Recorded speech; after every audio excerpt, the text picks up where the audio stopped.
Well, the president also praised his administration's response to the COVID-19 pandemic, which he says has been replicated by the World Health Organization. The global pandemic of COVID-19 threatened to derail the progress chalked over the first 3 years of my administration. Its impact has led to the revision in GDP growth for 2020 from 6.8% to 0.9% and later to 1.9% to reflect significant slowdown in economic activities as a consequence of the effects of COVID-19 on lives and livelihoods. The proactive decisions taken by government to fight the pandemic, as well as revitalize and transform the economy with the 100 billion CD Ghana Cares or Batampa program, anchors bright prospects for the medium term. Government will continue to implement prudent fiscal measures to quicken the pace of fiscal consolidation. And in March this year, the Minister for Finance will come to this august house to provide further details on the measures to be taken to restore our country back to the path of economic recovery.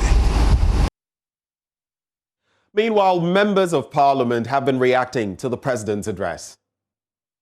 Called for both minority and majority to take a decision on the illegal mining concept. I mean, he needs kind of a committee that will discuss some of these things dispassionately, and that is a good call that we're all going to contribute to ensure that mining sector becomes a blessing rather than a curse. And it's a good call. I was so excited that he put it that way, that we need to come together and think through how best we can tackle this menace. He had 4 years to fix it. How come it was never fixed and it's now that it's become a topical issue again? Yeah, he made an effort, and you realize that those he entrusted, his vision kind of disappointed him, and I must be frank on that point, that we could have done it differently. And I believe this time around... The political appointees? Yes, that is, I'm being blunt on that. The ministers possibly?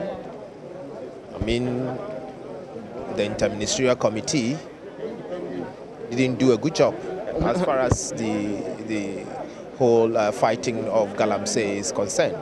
That were attendant upon the elections during and immediately after, but he was very selective.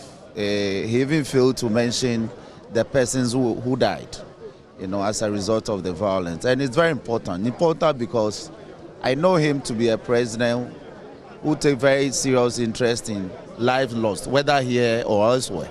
So for eight people to die during this election, for him to completely gloss over it, for me, is unacceptable.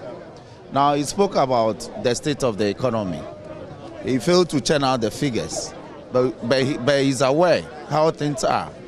And so we don't have the time to interrogate the entire spectrum of the speech. I thought that he missed the opportunity to acknowledge the loss of lives during this election. I mean, this is something that has never happened.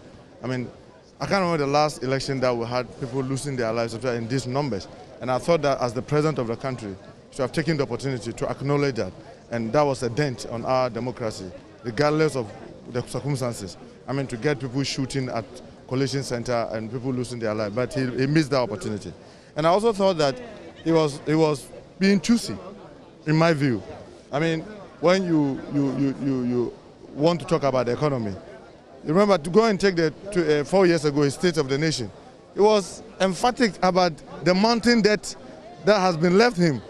I thought he should have told this country where the debt stands today, because he knows he has more than double what he came to meet. The president says that the 8th Parliament demands that you build consensus. You think he's being sincere?